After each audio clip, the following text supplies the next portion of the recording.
human and having relationships with plants and the longevity of this happening.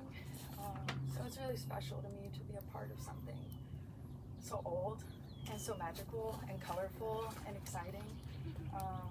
I'm a farmer here at VEGGI, growing strawberries and greens and planting some fruit trees, and definitely growing indigo this year. And super excited about all y'all being here. I kind of wanted to start off by doing a little bit of honoring of the plant itself, particularly the plant that me and LB grow. There's like a lot of different indigo plants, especially like Huntington, like the indigo fera kind of class. Most of them are like legumes, but the ones that we are familiar with or have grown, that this is dyed with, and a lot of other stuff with, is Guatemalan indigo, Indigo fera fruticosa. That plant has a really important cultural significance, particularly to Black folks in America and the transatlantic slave trade. That was actually the first cash crop that was brought into the New World in terms of like being able to be an economic engine for colonization. So I think that's like really important to kind of like know in terms of like our relationship to the plant and how we interact with it. How that essentially like went about was West Africa has a very, very long history of indigo dyeing and relationship with the plants. When most people ask the class, like when most people think about indigo, like what kind of cultures do you usually like kind of think about?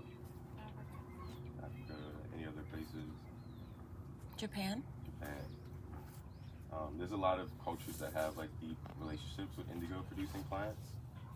The direct tie to what we now call is America is that plant in West Africa, and indigo fera fruticosa isn't even native to West Africa. There are other native indigo plants there, but that was the plant that was able to produce the most amount of indigo for the most amount of money to be created for the machine of capitalism. So I think it's always like important for us to like really ground ourselves in like the knowledge and the relationships of plants and how we interact with them.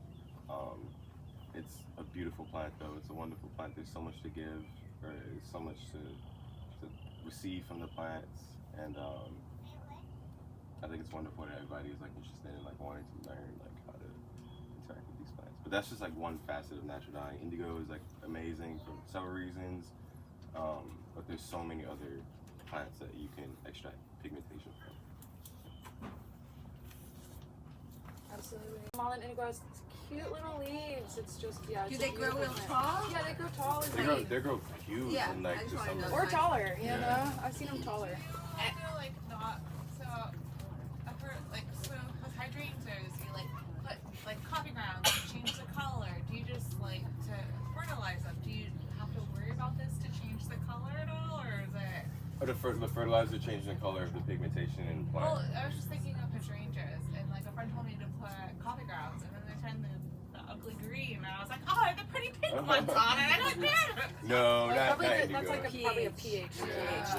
And the pH, like, that is an aspect of dyeing, is that if you slightly change the pH of what you're working with, it will, like with matter especially, right? Exactly. If you change the pH, the color spectrum shifts from like orangey or to like more pink and purpley.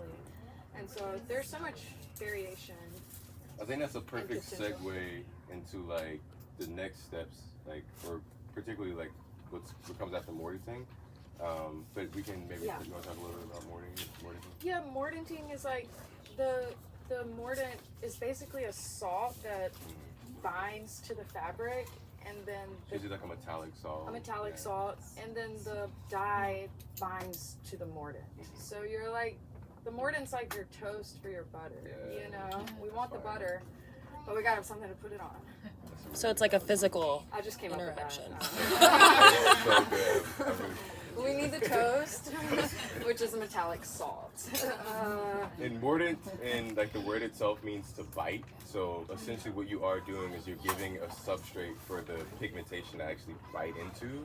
Because if you don't mordant fabric, it usually won't be able to form. Because what you really are, you're doing like chemistry. You're creating like little pockets with the mordant that allows the dye to actually like occupy, so that it could like dye the actual the fabric. And most commonly you can use like alum, like the same alum you can get from like the grocery store. Very, very easy to get. And you want to mordant that What's alum? alum. It's like It's a white salt, powder. too, Yeah. yeah. You can use it for I like didn't bring pickling, I this. think. Where do they keep it in the grocery store? How do you spell this? In the seasoning section, freshen up. Yeah. I feel like I've seen it. Yeah. It's This is, expensive. I suggest buying it in bulk. Yeah. Buying it in bulk online is gonna if you're gonna Or keep like international markets, Yeah. like buy your groceries True. from immigrants. or Yes. nuts.com sells big old bags. nuts.com. This is actually still soaking in a mordant. You can't even like it's not like it has like any kind of like coloration to it. It just looks like clear water. This is like raw silk, and you want to soak, like I said, soak for like a really long time. And this is like stitch resisted, so eventually when I do dye, it'll have like patterns on it based off of like, how it's been tied. But yeah, we can do a class on that again about like how to like actually do like stitch resistant things along the lines of that. But that's just like an alum mordant. There's different. There's like aluminum or I think acetate. Yeah, which is one that you want to use mainly for like silks and things along the lines of that. But it really kind of varies again. Like as long as you are mordanting, you're doing good. You're like, gonna you know. find a lot of different recipes. Yeah. You know, and So just many. remember if it's a protein fiber that you're gonna soak it after you weigh it and figure out that it's a protein fiber, then you're gonna scour it, then you're gonna mordant it. But with cellulose, You have to do that. you're gonna tannin add step. the tannin as a part of the mordanting. And once those fabrics are like prepped, they're prepped forever. So like in theory, if you wanted to, like you could have a day where you just do prep work and then you store all your fabrics. Recommended. Yeah, super recommended. So now that like instead of being like, oh damn, I gotta dye, I gotta do all of these like, you know, like Oh, three I steps. see. Yeah. And then like maybe your brain being like, like I don't wanna do that. Now you have like a The big dye old process bin. is long and drawn out. You may as well prepare Yeah. yourself. you Because know. once the fabrics are actually like mordanted and everything else, like you could, in theory, just like take a pot, which is not one of your cooking pots. Don't use your cooking pots. You're like, nah, don't do that. Use one of your pots and just make a little dye vat and then dye things. You know? So if like you have pre-existing mordanted fabrics, it makes it a lot easier.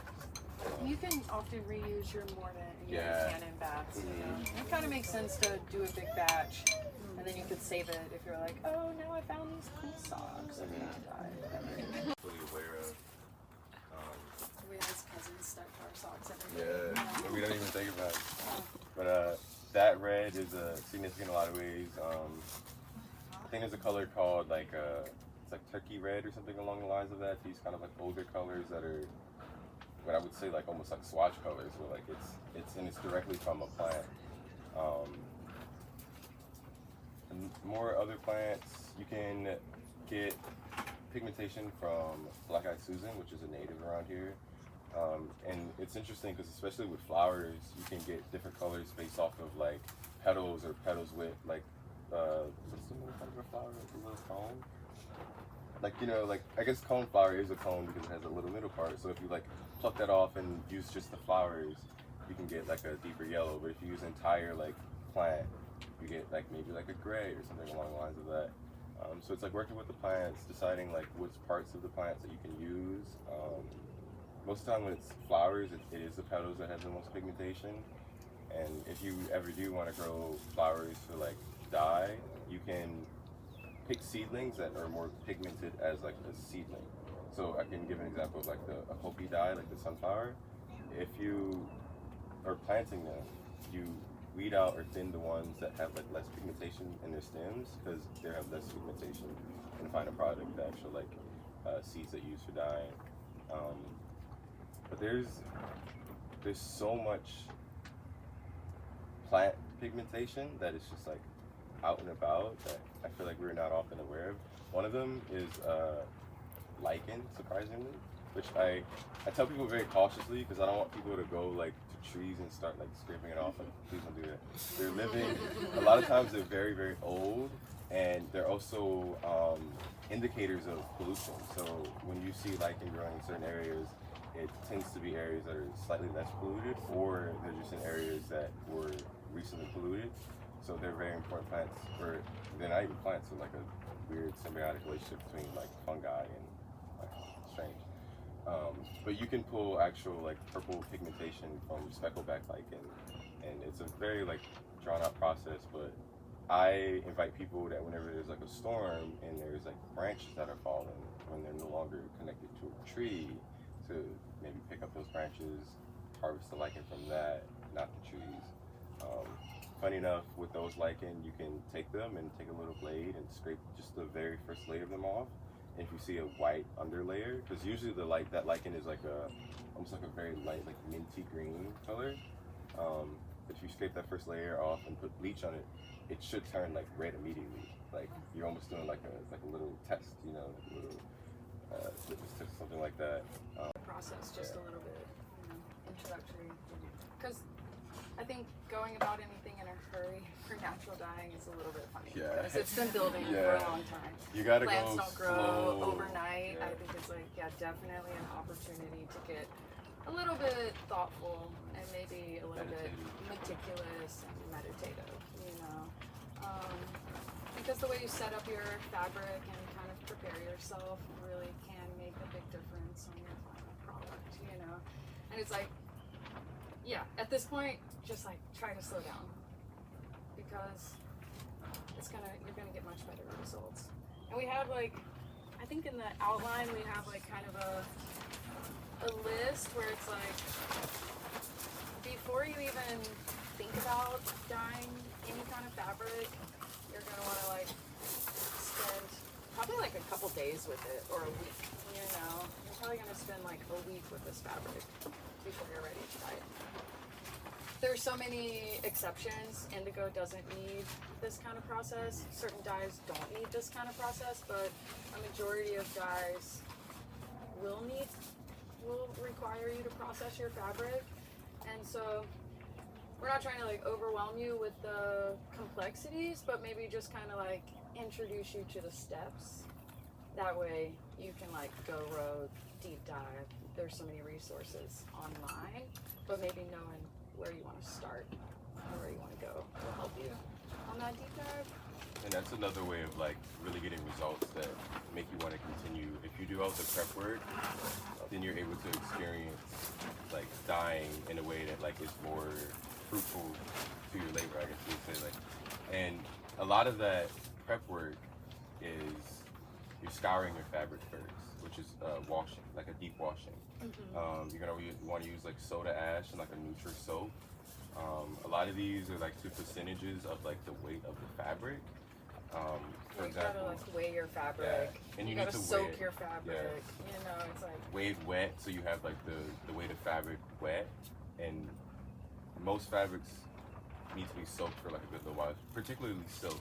Silk takes a good while to actually have it be like wetted out, where like it's actually like the fibers have absorbed enough water that you can actually like work with it. like let it sink, and it might take a day Yeah, or silk two. you would want to know. like really let silk sit for like at least a day in just plain water for you even just like to kick off the process, or at least like overnight for you to be able to like work forward. So your step one would be like identifying your fabric, because all of the fabrics dye differently for the most part. You do have different categories. You have like cellulose fibers, which are like cottons, linens, and then you have protein fibers through like silks, wools, and you can get wools from a multitude of different animals. You can get wools from rabbits, surprisingly.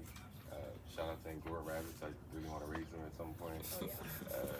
But those two distinctions, I guess that would be like part one, is like identify if you have a protein or if you have a cellulose fiber, because it'll kind of like put you on a branching path of things that you're going to do with the fiber based off of what kind of fiber it is. A lot of the processes.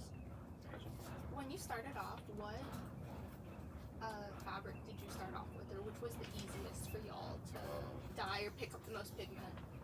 Probably a protein. Yeah. A protein for sure. It's gonna be more complicated a little bit in terms of like how you need to work with the fabric as you're actually doing it. But like in order for you to get the most like, I guess, extraction from like the experience of being like, oh my god, this color is crazy. You want to go for like a protein, yeah. But you have to be way more careful because they're way more more sensitive. Like for example, like not to jump too far ahead, but like silk is very, very sensitive to heat. So you don't want to heat silk too highly because you're gonna ruin the sheen, and you might actually like And you might degrade. felt your wool Yeah. because you got it too hot. Like, Yeah, I feel like yeah. cellulose is a little bit more forgiving, It's but when definitely, you dye a protein fiber, you're gonna be like, like this is silk, and then some of the other stuff is silk, and most of this is cotton gauze, I think. Yeah. Fabric. Yeah, like does one pick up pigment better than another because it's like more of a lightweight? Like I have loose- noticed with like. A cloth person is like linen material. Is that Yeah, an example? Yeah, I have noticed that, like, for example, when I'm doing cotton, I always tend to go for cotton gauze because it is lighter, Yeah. and that might interplay with the fact that it also is a cellulose Yeah. fiber. So you might want lighter weight, Mhm. because then that might also influence how much weight of dye that you need in order Yeah. to like pull like a really I see what you're strong saying. Okay. pigmentation from it. Cool. I see see that that making a difference. Yeah. Definitely know the distinction between your fabrics, like cellulose and protein. And like you could even like kind of like do a split category and then like kind of like, you know, spread it out. Because after you scour, almost all fabrics need scouring. There's some silk fabrics that don't need scouring because they're already like really clean from the way that they're produced.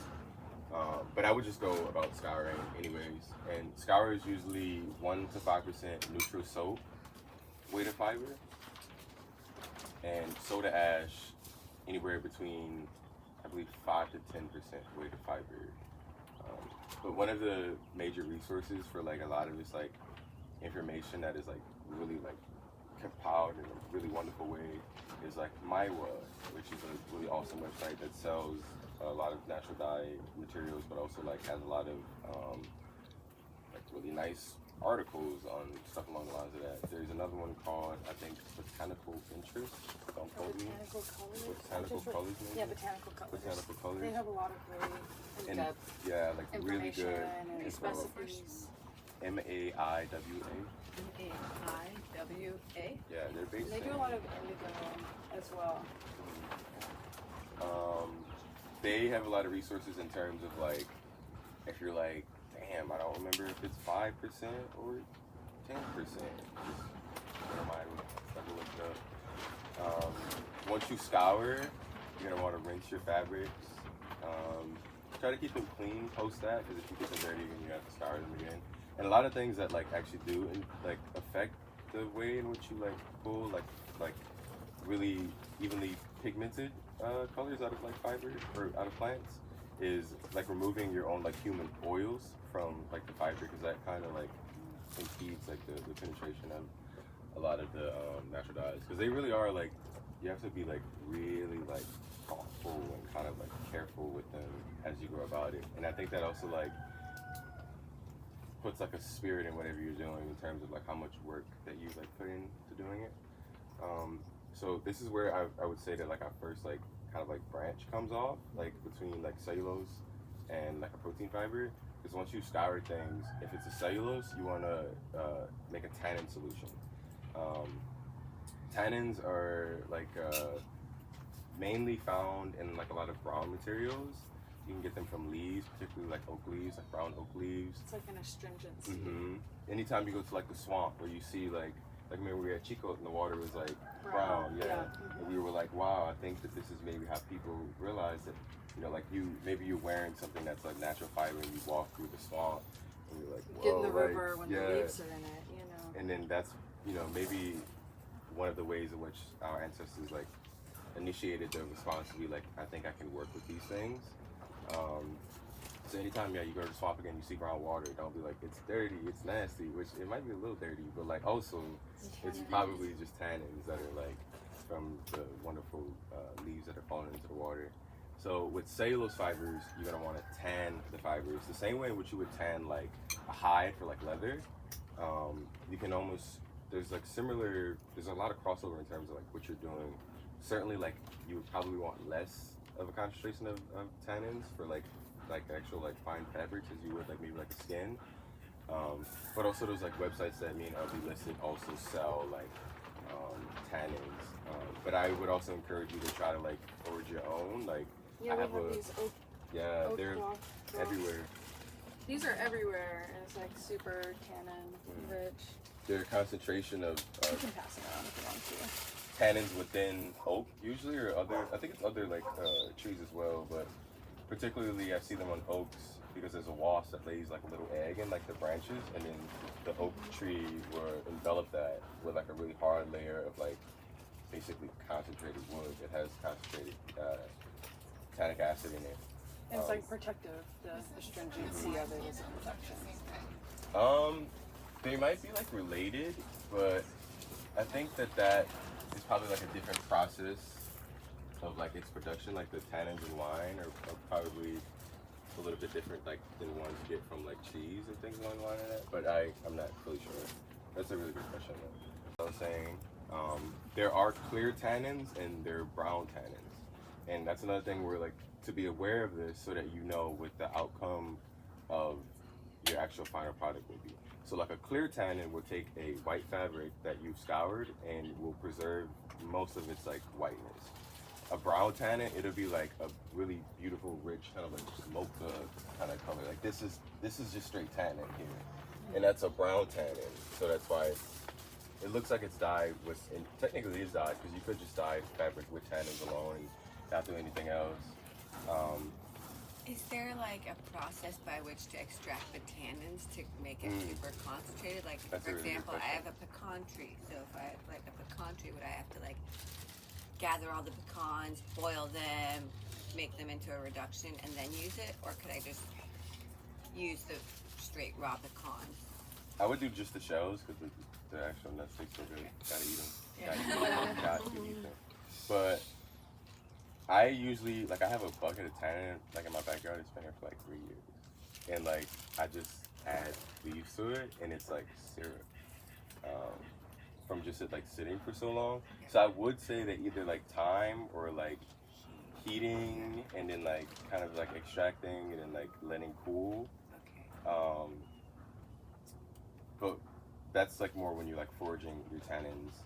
If you just like buy like Yeah, powdered yeah. If tannins. I wanted to like create my own tannins, Mhm. more like. I would like let soak leaves. these in like for 3 months. I would let leaves soak it, like put leaves in a bucket and forget about it. Okay. And then you can reuse the tannins too. So that's the thing where like, say one day you're just like, I'm gonna get a shit ton of leaves and put a whole bunch of leaves in like a bucket and then forget about the bucket for a while. And then you have like that kind of like. Do you have to experience. aerate or mix or try and prevent No. anaerobic, I aerobic? the bucket that I have, I think there's actually like an interplay with like how tannic it is that it doesn't really allow things to kind of like do I see. like a real icky thing, you know. But So the one you've had for a long time, it's not like it's just slimy like or no, like, it's just like this okay, it's beautiful watery. like deep, almost black brown. Have Like you only this- put oak leaves in it, or have you put other materials in it? that one is oak leaves and oak galls that like I've collected over time. Just like crushed up and put it in there.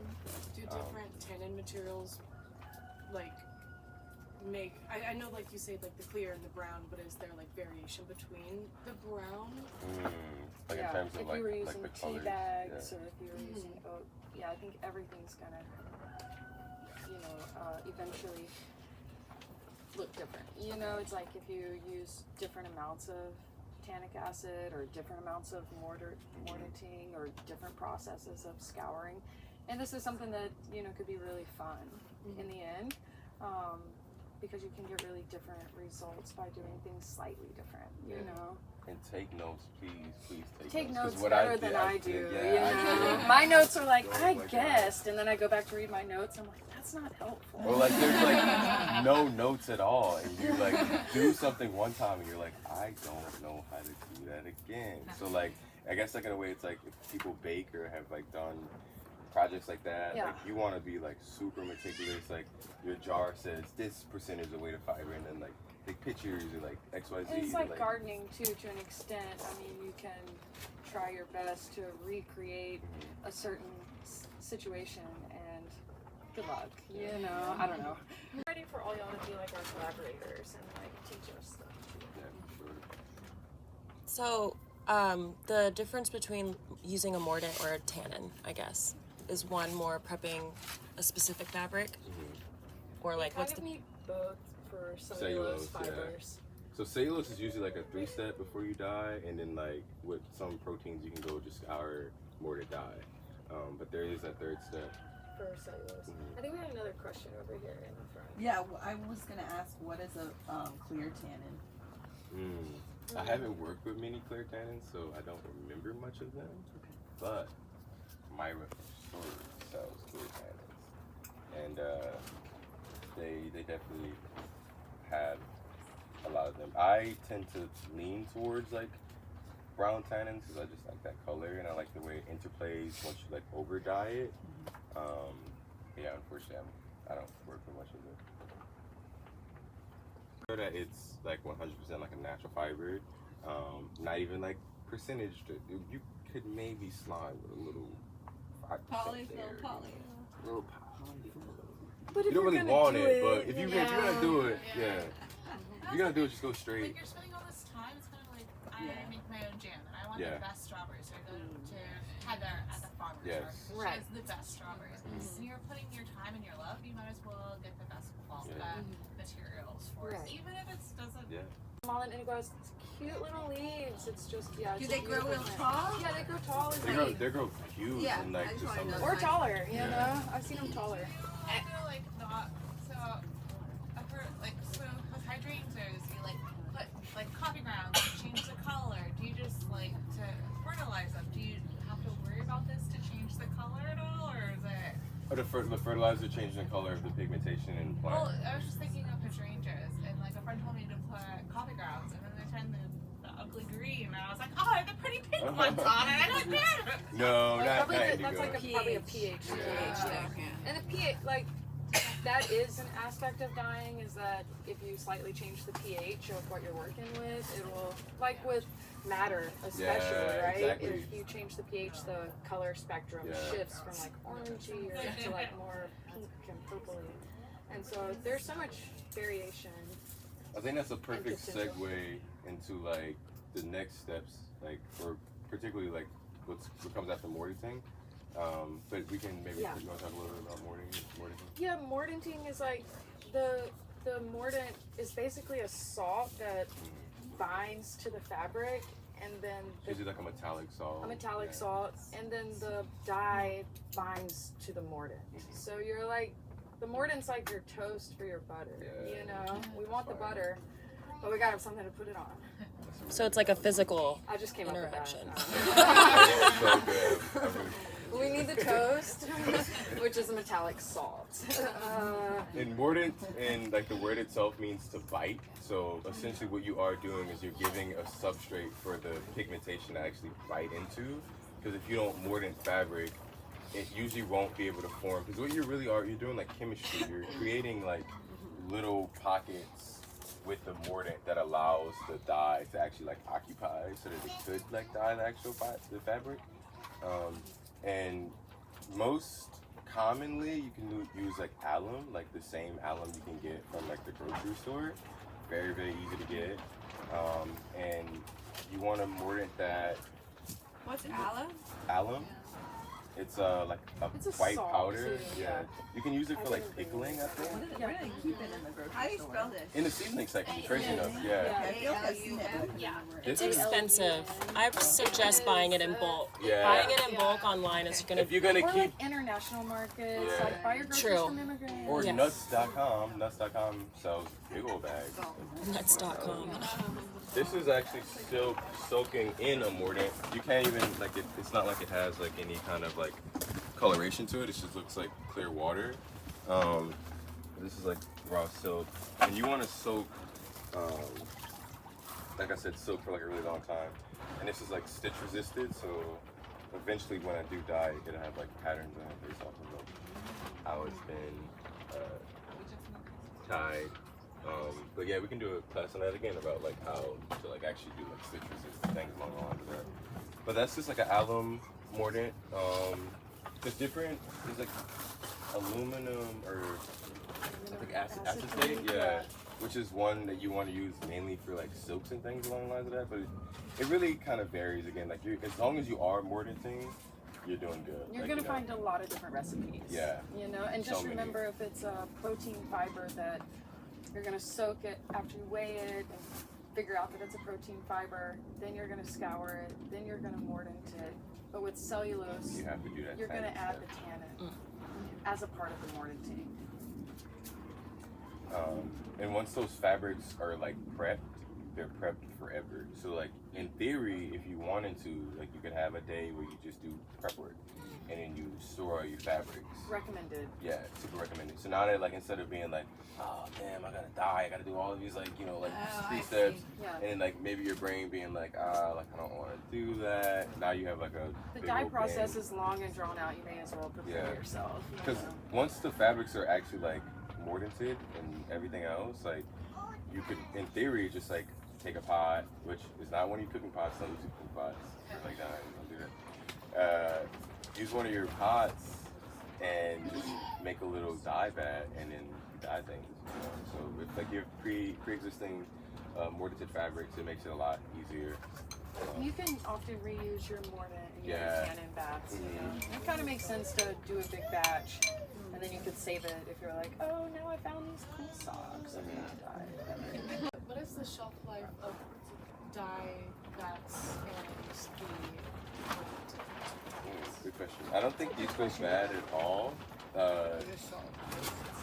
If it's like something like a pigmentation, like from a flower or like maybe roots, you're gonna extract pigment from it, and then it'll just be like it'll be done. Like there You'll won't be. exhaust the Yeah, you're pigmentation. exhausted. But And if if- you're doing something like, Oh, well, I was just going to trail in on if you've made a dye vat and you haven't completely exhausted the pigmentation, you can get complicated and turn that into a lake pigment, which is like a Yeah. more stable form of a pigment. And then you could turn that back into a dye later. turn it into paint. Yeah. Or turn it into a watercolor paint, you know? Or tell us what else we could do with it. Yeah. So and there's so is there like a ratio of like how much dye you use per like the weight of fabric? Yes. Too? Yes. Yes. You wanna, if you can, do like 1-to-1, like 100%. Okay. If you want real deep, rich coloration. If you want to play with like lighter shades, you can do that. But you wanna do bare minimum before you proceed. And you can over dye things. Yeah. You can dye them once, let them dry, get them wet again, and then Yeah. dye them again. What I'm you actually gonna do with this Would silk? you have to do like the rescouring and all that stuff? No, no, Okay. no, No. no. And then That's the already second there. question I have, if you wanted to do like basket weaving, would the same thing work for dyeing like reeds or kudzu Yes. or something of that is times. like more, Yes. like not wearable but like a hat? That's a really good question. Yeah, I haven't worked with that. Have you worked with that? I think Or like particularly straw. it'll be like really cool with like indigo. Okay. Because there are like, with it being like a plant, like a literal piece of a plant, if you're using like something like madder, like for example like Tingo Cosmos flowers, I don't think it'll really dye very well because it would be really hard to do all the pre-steps. But like I think I've taken just like reeds, like you said, or just like leather and just like dipped in an indigo vat, and that like once you create an indigo vat, you can dye almost anything with it. So I think that like if you want to do blue, you could do that like for like the vat. But it might be harder with other kind of pigmentations, like I said, like from flowers and things like that. But the kind of interplay between like the mordants and then dyeing, like I'm gonna experiment with this fabric where I'm gonna let it sit in this mordant, then I'm gonna dye it, and then I'm gonna put it back in the mordant, and then I'm gonna flip, and I'm just gonna keep doing it over and over and over and over again.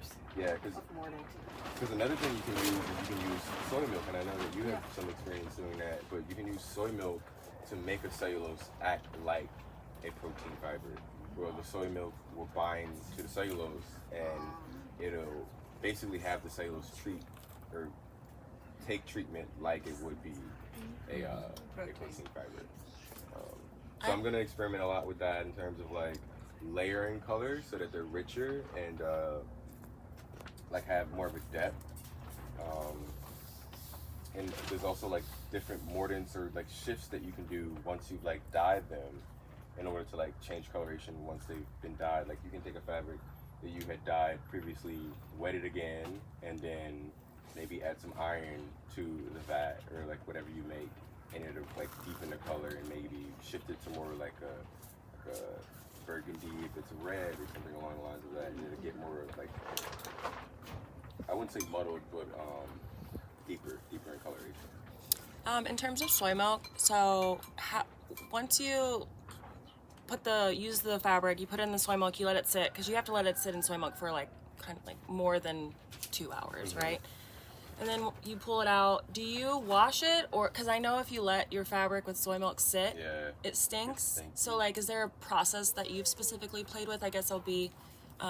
Christian said you've done some soy milk. I wish I took better notes when I was doing that. I was asking my friend, I was like, do you remember what we did, you know? I can't remember if we let it dry on the fabric. I think you could let it dry a little bit and try then things rinse again, it. you know? Yeah, and then rinse it. And then I will say that like just water, right? Yeah, just water. If you're quick enough, like for example, when I dye with Tango Cosmos, it smells incredible. Like it's flowers and water. It smells great. It smells so good. So just take that. If it's like smells a little crazy, just throw it like, you know, just don't let the soy milk fabric sit underneath your bed for like 3 months. Then you're gonna open it and you're like, oh my god, this is cheese. Or something like that. So You bought that nice fabric. yeah, from Promenade, and you like get your whole check on. And now it stinks and you want to wear it, but... Like, for example, madder wants hard water because of the calcium and the magnesium in the water is what madder wants in order for it to pull really like nice pigmentation. So there are certain dyes that would be affected by that, but madder, this is a really good question. Madder in particular wants hard water for it to like pull like high pigmentation. You could even like add Tums to like a madder vat for like what are Tums? Yeah, calcium. Yeah, like so that you can actually like enrich in the color a little bit. So like in that way, shout out hard water. No other way. Like if you want to like dye madder in particular. Yeah. Go to your friend that has the hardest water and just like be like, I need this. But yeah, that's a very good question.